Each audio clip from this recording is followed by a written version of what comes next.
Today's the last week in our sermon series based on Matthew 24 and 25 called Redemption Drawing Near. And we're going to be examining Jesus' last parable that deals with how we treat the poor and the suffering. And as we do that, what I thought would be helpful is to just set the stage a little bit by examining the Old Testament concepts for a way that may be new to some of you, maybe will help you kind of have a broader perspective so that when we come to Jesus' teaching in Matthew chapter 25, there will be a context that helps to provide a little bit of a framework and understanding to make sense of where Jesus is coming from. And what I want to suggest to you this morning is that those books, Leviticus, Numbers, and Deuteronomy, that for many of you that are acquainted with the scriptures and have spent time reading them, those may have been scriptures that caused you great consternation, and you may have scratched your head. You may have said things like, man, how could this ever apply to my life? Why is this even in here? Things like that. Maybe some of you have set out with a New Year's resolution to read through the scriptures, and things were going well as you read the first book of the Bible, Genesis, and you saw the promise of God to restore the broken world back to the way he made it. And he's going to do that through the family of Abraham. And there's exciting stories about people and places, and you get to Exodus, and there's this amazing story about how God is bringing deliverance. And that's engaging and seems like it applies directly to your life. But then you get to the second half of Exodus, and there's all these instructions about how to build a building, what animals to use, what kind of joinery to use, sockets and brass things, and make it this big and this many cubits. And it can become a little bit disconnected from your experience. And some of you have gotten then into Leviticus, the book that deals with a lot of the priestly ordinances related to the nation of Israel and how they would relate to God on a cultic level and the way that they functioned in their worship services. And you might have scratched your head and said, what's going on here? Then you get into Deuteronomy and Numbers and Deuteronomy and maybe a little bit more of the same. But what I want to suggest to you this morning is that the teachings that are contained in those books are actually quite revolutionary. And I want to suggest to you something this morning that maybe you have never thought about before, and that's this. When God raised up the nation of Israel, this family from a man named Abraham, he was using them as a vehicle to teach the world about who he is. And so the laws that were given to Israel through Moses, the leader of this group of people, these laws were absolutely revolutionary. And they taught people how to interact in a way that tends toward prosperity and life, toward peace and justice. And the amazing thing about them is that aside from the reverence and high regard in which they hold God, in which they teach about how to relate to God, aside from that, the primary way in which these laws given by Moses are distinguished from other law systems in the world is through the tender regard they enjoin for the poor and suffering. Now, I want to just flesh that out just for a second. Now, you may be familiar with other ancient law systems like the Code of Hammurabi, other cultural descriptions of what constitutes just behavior and what is acceptable and what isn't. And largely, these coincide with Judeo-Christian ethics. So if we took what we consider to be the teachings of Jesus and we set them next to a lot of the teachings of great philosophers and teachers through the ages, this has been noted by many. We take many of the teachings of Buddha, not all of them certainly, many of the teachings from ancient cultures, Babylon, Egypt, we find that there are a lot of commonalities that run parallel. They may disagree about who it's inappropriate to kill, but all of them would draw a line in the sand and say there are certain people that you ought not kill.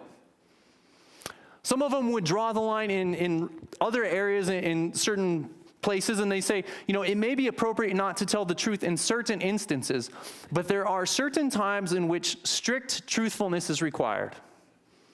And you could go through various law systems, and you would see that there's this sense of parallelism. You can set them next to each other, and they run in parallel. And I would say that that's an evidence of a good God who's set in the hearts of all of his children, whether they know him by name or not, a sense of what's wrong and what's right. To me, one of the most compelling arguments, just coming from kind of a philosophical background for many people, one of the most compelling arguments for me that there must be a God is that there's an ethical norm. There's a sense of oughtness, as Martin Luther King Jr. said, to the world that you can't arrive at if we're just here as chance. Like there's a sense of right and wrong, and we may not always agree on what it is specifically, but we'd agree that there's things that ought to be done and ought not to be done. And so when you take the Mosaic Law and you set it next to these other great law systems, you'll find a sense of parallelism. But the thing that distinguishes the Mosaic Law from the rest of the systems of law is firstly the high regarded places on God and a revolutionary perspective on who God is and how to relate to him. Right? Like other cultures at the time they're offering up their children as sacrifices. They're doing all these things because they don't know how to make God happy. But through Moses, God says to humanity, you mess up, this is the sacrifice you offer, and then you go home at peace, knowing it's settled. It's done. I mean, this is transformative. But other than that high regard for God and how to relate to him, the thing that would distinguish the Mosaic Law from the rest of the law systems is the tender way in which the poor and misfortunate are cared for. And I want to unpack that just a little bit this morning and give you a couple instances, a couple examples of the way in which this comes to be true. Part of the Mosaic Law functions on the basis that there are families descended from Abraham that are broken up into 12 family units, and they're going to go into a place called the Promised Land, and they're going to all have boundary markers for their property set in the ground, and people get a certain amount of land, so maybe Sai's family over here, they get 5 acres, and it's in this sector, and these are the property boundaries, and there are strict laws about moving around the property markers. That property has to stay there. And then over here, we've got Jeanette's property, and she's got 3 acres here for her family, and they take care of it. And over the hill, there's Martin's family, and we just have all these sections of land that are apportioned. And in the Mosaic system, then, these families were responsible to take care of that land, and they primarily existed on the basis of raising crops on those lands. So your wealth was, in terms of your animals and the produce, the crops that you raised. And one of the provisions that God insisted on when he set up this nation in this place was this law of gleaning. This law of gleaning. And the idea was when harvest time came, you would get your tractor and your combine or whatever you were using. You would go through your fields and you would harvest, and you would pile things, your produce, together in piles. And there was a law that once you'd passed through your land once, you couldn't go back into it. Right? So if you have this big bushel full of apples, and you collect them there, and then you go in and you take everything in, and then you look back out and you say, oh man, I forgot that bushel of apples. There was a law that you could not go back and get that food. Why? Because the law was that was left over was for the poor. It's for the widow. It was for the orphan. And so part of your produce, part of your goods, wasn't just for your family. It was set up to bless other people that didn't have food to eat. This is the system of gleanings. We read about this in the story of Ruth. Remember, Ruth, Boaz, her family endures great loss and famine. And the way that she is saved is built on this basis of gleaning. Second thing I want to just note is what we call the second tithe.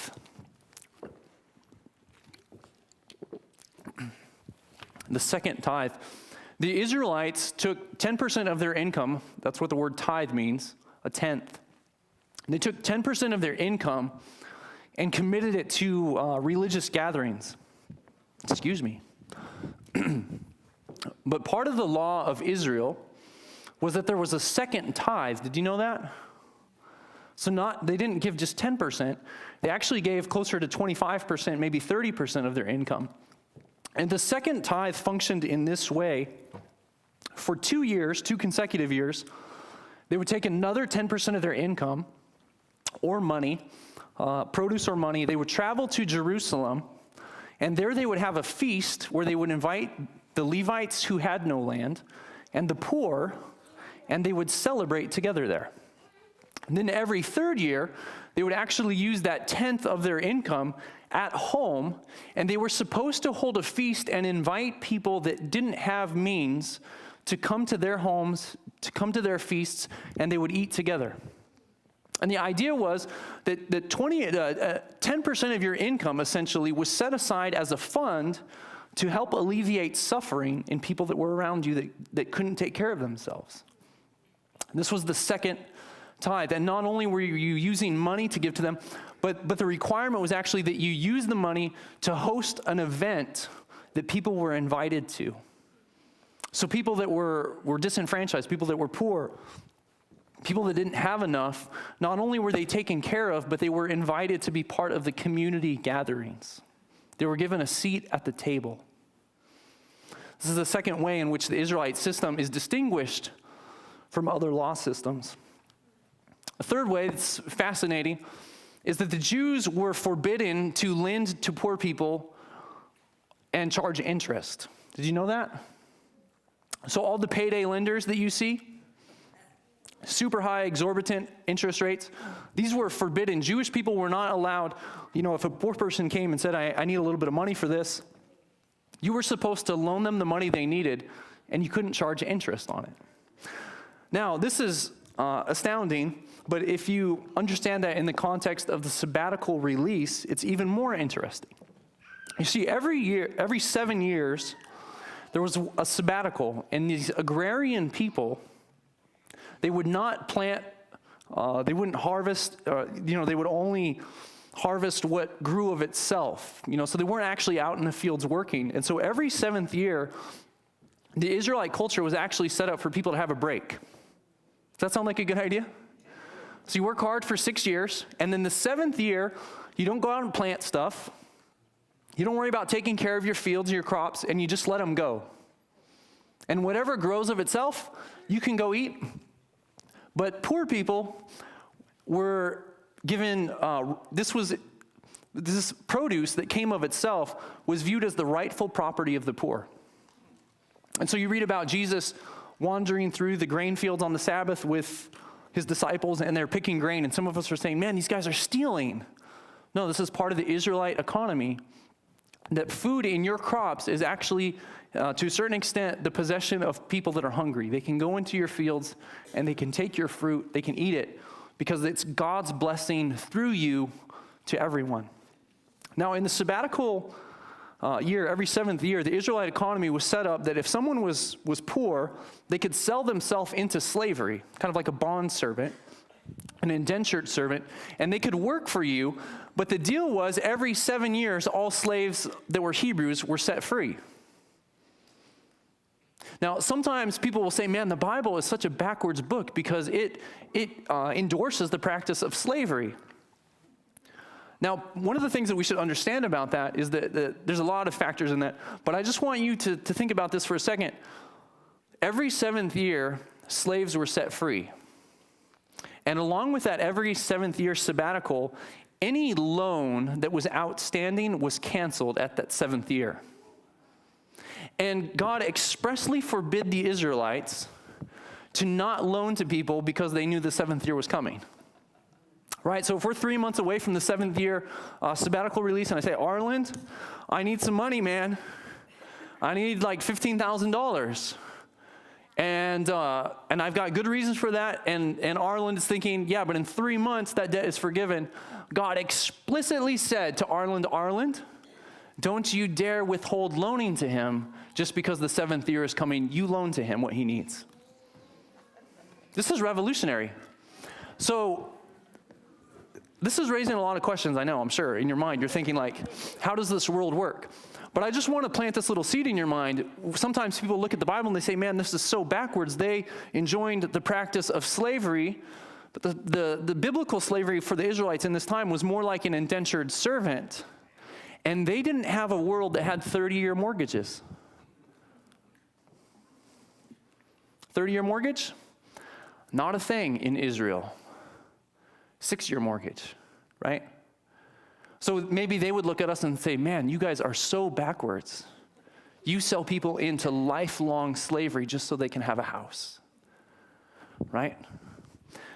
So the debts were canceled every 7 years. This is God speaking here in Deuteronomy chapter 15. This is the counsel, this is the command he gives. If someone's been a slave serving for you, someone's been a servant for you, God says to him, when you send him away free from you, you shall not let him go away empty-handed. You shall supply him, what's that next word? Liberally from your flock, from your threshing floor, and from your winepress. From what the Lord your God has blessed you with, you shall give to him. So someone says, hey, I need to come work for you. I'm going to be your servant for the next 6 years. When that 7th year release comes along, you don't just send them out with nothing. You load them up with what's come to your hand. And you look at that as the blessing that God has given you, and now you're sharing with this person. Does this sound like a foreign world to you? Does this sound strange? The final one I want to talk about just quickly is every 7th sabbatical year, you had these Jubilee years that were every 50 years. And what would happen in the Jubilee years is that if your father was in debt, and so he sold your land, the acreage that you had, say Si sells his acreage because he doesn't have enough to pay for his debts. He sells that to Kathy over here. What would happen is, rather than Kathy holding title to that land for perpetuity, forever, every 50 years, all the deeds would reset and go back to the original family. So Kathy could have the deed. She'd worked the land for 25 years. And then if Si's family, his children are a little bit of a disadvantage because they don't have a land to work as their own, so they're having to make their way through another method. When that 50th year Jubilee comes, the land reverts to them. And now they have it again. So there was throughout the Mosaic Law, there was these practical daily ways in which the poor and suffering were to be cared for. And then there were larger scale things every 3 years that were happening. And then every 7 years there were things that were happening. And then every 50 years there were these large systemic checks against an imbalance of opportunity for people to prosper. Now you might hear this and think, man, that's a crazy, crazy world. I remember talking about this with a high school student not around here, and he looked at me and he thought, that's the stupidest thing ever.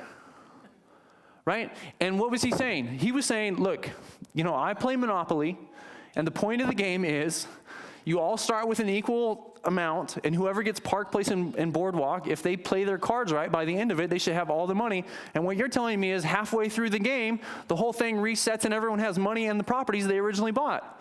That's stupid. That was his idea. There's one commentator that is, steps back from this system that we just outlined and then makes this comment about it. And it's a little bit long, but I think it's really good, and I want to share it with you to see what you think about it. It says, the Lord would place a check upon the inordinate love of property and power. Great evils would result from the continued accumulation of wealth by one class and the poverty and degradation of another. Without some restraint, the power of the wealthy would become a monopoly, and the poor, though in every respect fully as worthy in God's sight, would be regarded and treated as inferior to their more prosperous brethren. The sense of this oppression would arouse the passions of the poorer class. There would be a feeling of what? Despair and desperation, which would tend to do what?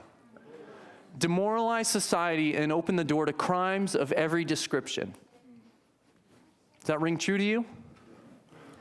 The regulations that God established were designed to promote what?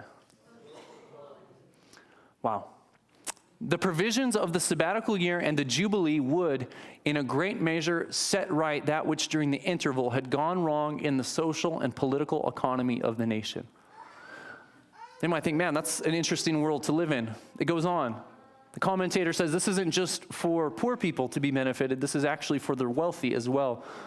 These regulations were designed to bless the rich no less than the poor. They would restrain avarice and a disposition for self-exaltation and would cultivate a noble spirit of benevolence. And by fostering goodwill and confidence between all classes, they would promote what? Social order and the stability of government. We are all woven together in the great web of humanity, and whatever we can do to benefit and uplift others will reflect in blessing upon ourselves. The law of mutual dependence runs through all classes of society. The poor are not more dependent upon the rich than are the rich upon the poor. While the one class asks a share in the blessings which God has bestowed upon their wealthier neighbors, the other need the faithful service, the strength of brain and bone and muscle that are the capital of the poor. That sounds like something that could have been written like last week, doesn't it? It's written in Patriarchs and Prophets. Patriarchs and Prophets, page 534. There's this sense, part of the Advent movement, the Advent psyche, that if you have wealth, you're given that as a trust, and you're God's agent to bring blessing to others that have less. Now, the way, the mechanism that works out, there's room for all of us to go to God personally and to pray and to seek wisdom on what's the best way to do that. But the sense that we hold something as our own and it's only ours and we're the ones that get to decide whether or not other people benefit from it, God would look at that and say, that's idolatry. I gave that to you as an opportunity to bless other people. This is an opportunity for you to promote goodwill. This is an opportunity for your hearts to be bound together. And it's in the context of this teaching, with this backdrop in place, that I want to invite you to take out a Bible and go to Matthew chapter 25. Matthew chapter 25. This is the fourth and final of Jesus' parables, teaching what it means to watch and be ready for his coming. Matthew chapter 25 and verse 31. Excuse me.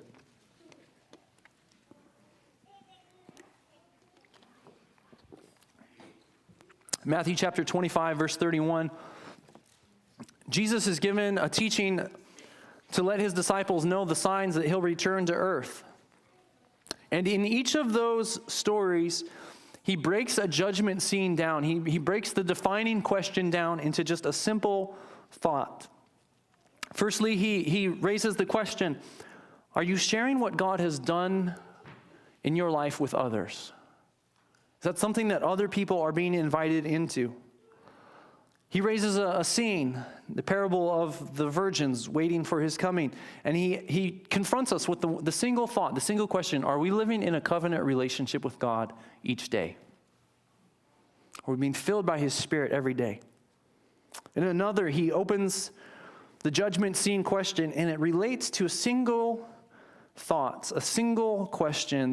The thing that separates people in that moment, he says, are you growing and using what God has given you or not? And finally, in this fourth teaching, Jesus teaches, what does it mean to be ready for his coming? What does it mean to watch for his coming? And he raises the question, and he relays the judgment scene to a specific question, and he said it all revolves around whether or not you're compassionate to the poor and suffering. I want to spend a little bit of time there in Matthew 25, verse 31. If you're there, just go and say it. Amen. When the Son of Man comes in his glory and all the holy angels with him, then he will sit on the throne of his glory. All the nations will be gathered before him, and he will separate them one from another as a shepherd divides his sheep from the goats. This is an amazing scene in which all the angels are present and all the nations are present. Angelic and human agents all together in one scene, and Jesus says they'll be separated.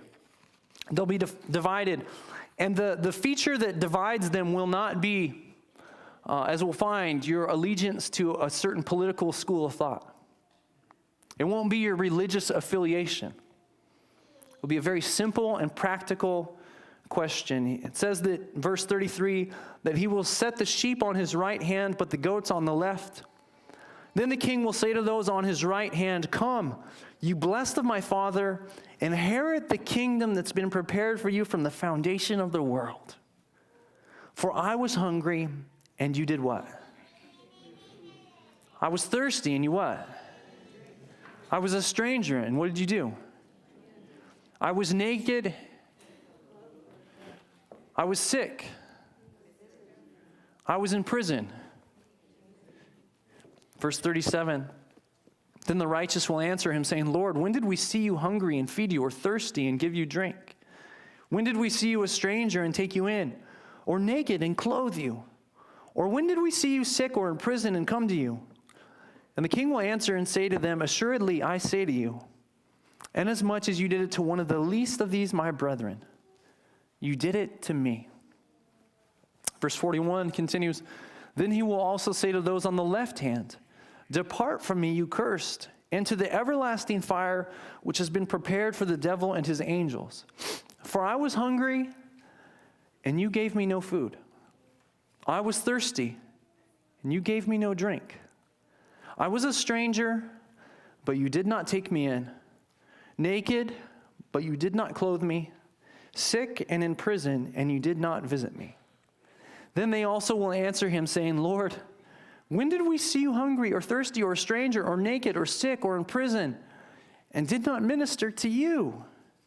And he will answer them, saying, Assuredly I say to you, inasmuch as you did not do it to one of the least of these, you did not do it to me. And these will go away into everlasting punishment, but the righteous into eternal life. This is Jesus' final teaching parable about what it means to be ready for his coming.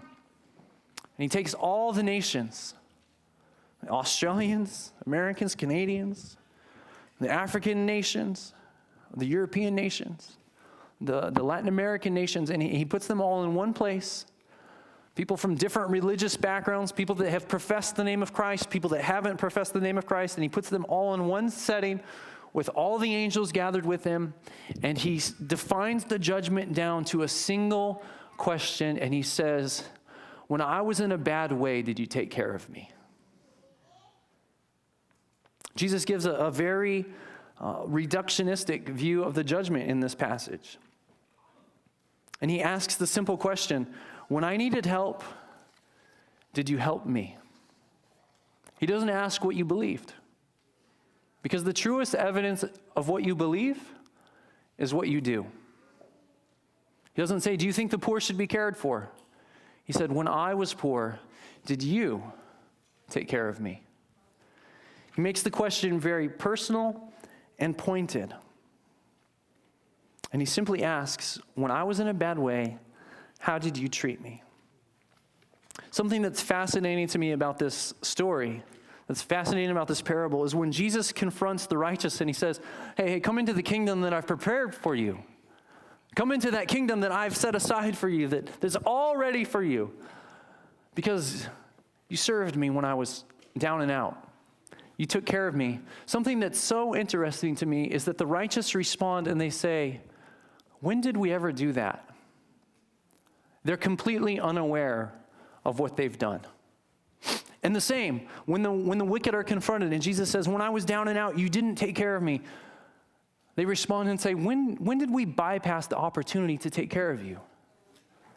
And Jesus responds and he educates them. Recently, I became aware of an organization whose privilege is to take money that was donated to them as a trust. And what they do is that they find people that are caught in the act of heroic actions, and they award them about $5,000. Not a ton of money, but obviously nice, especially if you're paying tax returns.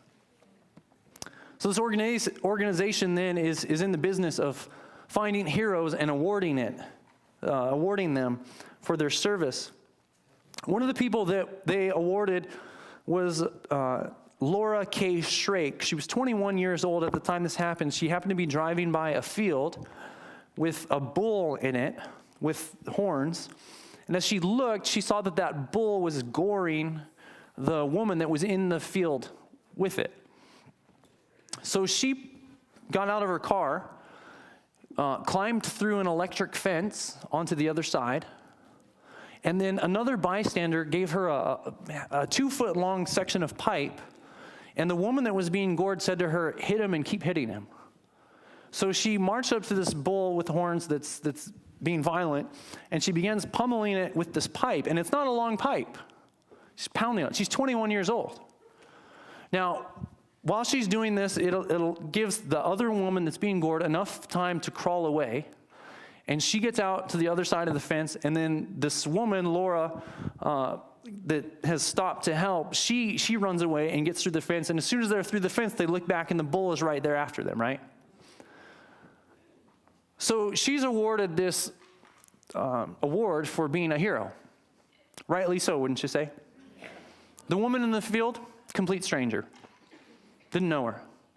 Now, what's fascinating about this story is that when they have done interviews with her and asked her about this incident and whether or not she was thinking about what she was doing, this is what she said. It was just, here's the problem, here's what I need to do, and something needed to happen. I had to get it away from her or she would have died. So they asked her the question, how did you decide that you were going to do this? And she said, I just looked at it and it had to be done. There was no thought process about it. There was no sort of awareness about it. I'm making a very difficult moral, ethical decision about whether or not I contribute. She didn't weigh the pros and cons, no surveys, no committees, no boards. She just saw it and she acted. And she can't explain why. People ask her, what? I had to. I was compelled. There's a proverb that says, the integrity of the upright will guide them. See, what she did in that moment had not so much to do with what she was thinking in that moment. It had to do with the kind of person she had become in the years prior to that moment. And so when the opportunity was presented, she went for it and she took it and she saved that woman's life. There's another one of these heroes that was awarded. 37-year-old man in bed at night, William David Pennell. He hears a crash outside and goes out his front door only wearing sweatpants, no shoes, no shirt. He sees that there's an automobile that's hit head-on into a utility pole, and it's beginning to catch on fire. And so he runs over to that automobile, and he finds that there are 3 young people in their early 20s inside. He reaches in, and I'll just read it to you because it's amazing. After struggling to open the car's damaged driver's door, Pennell leaned inside, grabbed one of the individuals, and pulled him out of the car, then dragged him away from it. Despite flames intensifying on the front of the car and entering the interior at the dashboard and floorboard, Pennell returned to the driver's door, again leaned inside and grasped one of the individuals about the upper body. As his knees were stuck under the dashboard, Pennell pulled several times and with difficulty freed him as burning material dripped from the ceiling onto Pennell's bare arms and back. In describing the event, he said that the tires on the automobile were blowing out. He said flames were about 3 feet high on the top of the car. So he pulls this individual out, and then he became aware that there was another individual in it. So crouching low, he extended his upper body into the car a 3rd time. He grasped someone by the shirt collar and pulled him through the driver's door to safety. The car was shortly engulfed by flames. All people were treated for injuries and burns and survived, and it took him about 3 weeks to recover from the burns and cuts on his back, feet, and arms. People asked him, why did you do that? He had neighbors that were standing around that didn't do anything. He was asked, why did you do that? You risked your life. You didn't know these people. He responds and says, I did what any normal person would do. I just kept saying, this is somebody's kid.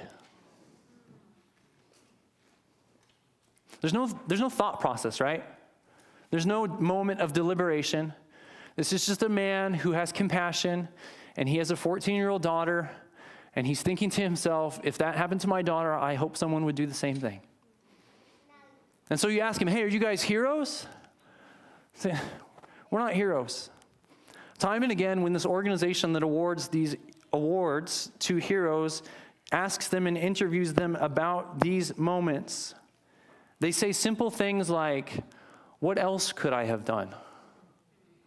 Anyone would have done what I did. It just had to be done. There's no explanation for it except that the integrity of the upright guides them in the moment. There's another story of a man that was standing at the subway station in New York. He looks over and he sees a man begin to convulse with an epileptic moment, with a seizure, and he falls into the railway where the subway train is going to be coming. He's a large man that falls in there, heavy, and so the other man has a stranger watch his child, and then he jumps onto the tracks himself, tries to lift him up, realizes there isn't time, and so he just clutches him and holds on to him while the subway train passes over them. Why did you do that? If I didn't do something, what would have happened to him? Right? Jesus looks these people in the eye, and he says, when I was down and out, you took care of me. And they say, what are you talking about? We were just doing what anyone would have done. We were just taking care of people. See, the way that Jesus defines the judgment is he says, there's two ways of viewing the world. You're either in the world taking care of yourself and looking for what you can get out of it. How does this benefit me? Or you're contributing and you're adding value and you're saying, if I don't do something, what will happen to them? And Jesus says in the moment of the judgment, the thing that separates all the world isn't religious affiliation. It's not Republican, Democrat. It's not national allegiance. It's not which societies you belong to. It's not intelligence, IQ, GPA. It was your heart stirred to action with compassion by people who were broken. When you saw someone that was poor, did you look them in the eye and there was something inside you that snapped and said, that's someone's kid. And if I don't do something, what's going to happen to them? The truth of the matter is that all of us are born as selfish people, right? I've got a 3-year-old. I've been talking to him for weeks about sharing. You talk to your kids and grandkids about sharing. And truth be told, God is talking to all of us about sharing, right? We come into the world looking out for ourselves, taking care of our own interests. We ask, what's in it for me? But that is the brokenness of the world, that we look out for ourselves and we don't care about others. And Jesus has come to implant a new principle, to bring a new birth, to take a bunch of people that are down and out, that have nothing to offer him, and say, I will give my life and become poor so that you can become rich. I'll lay down my life so that you can have life.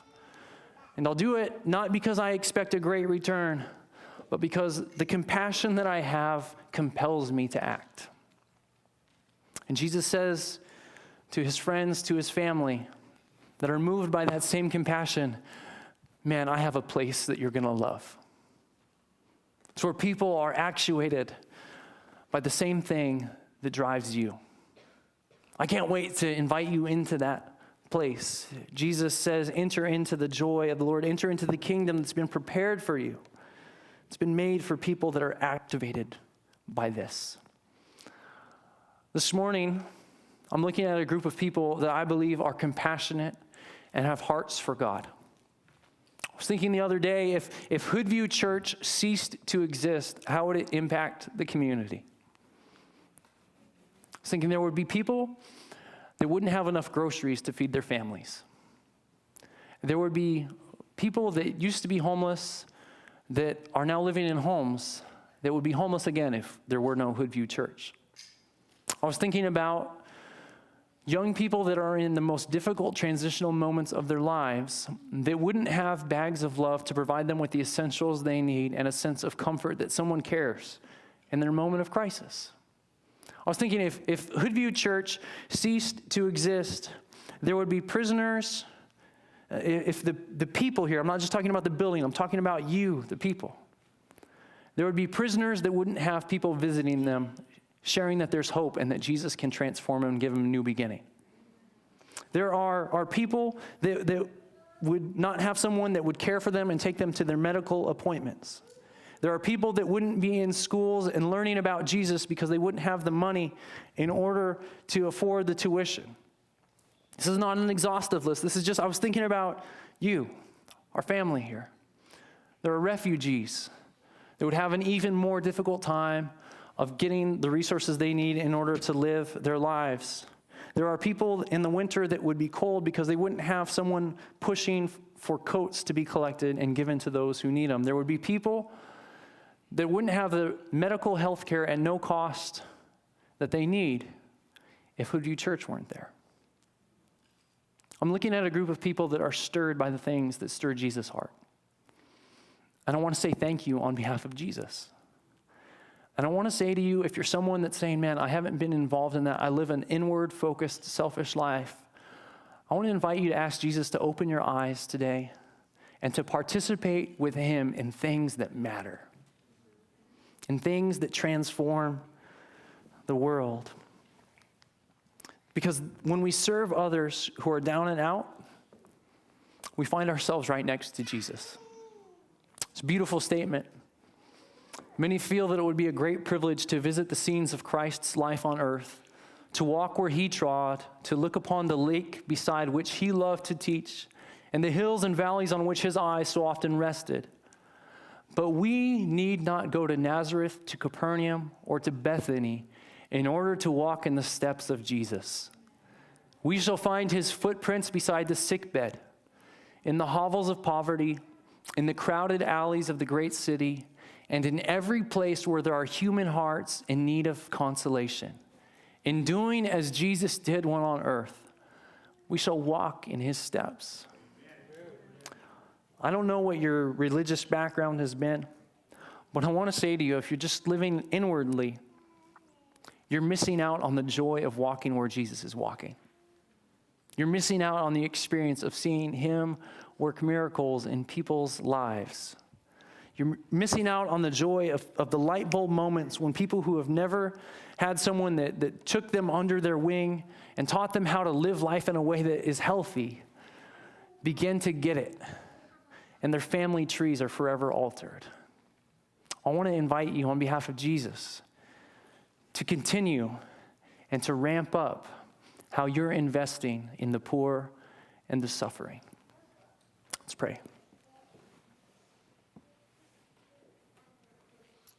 God, transform how we view people. Give us your heart, your values, and your compassion. Amen.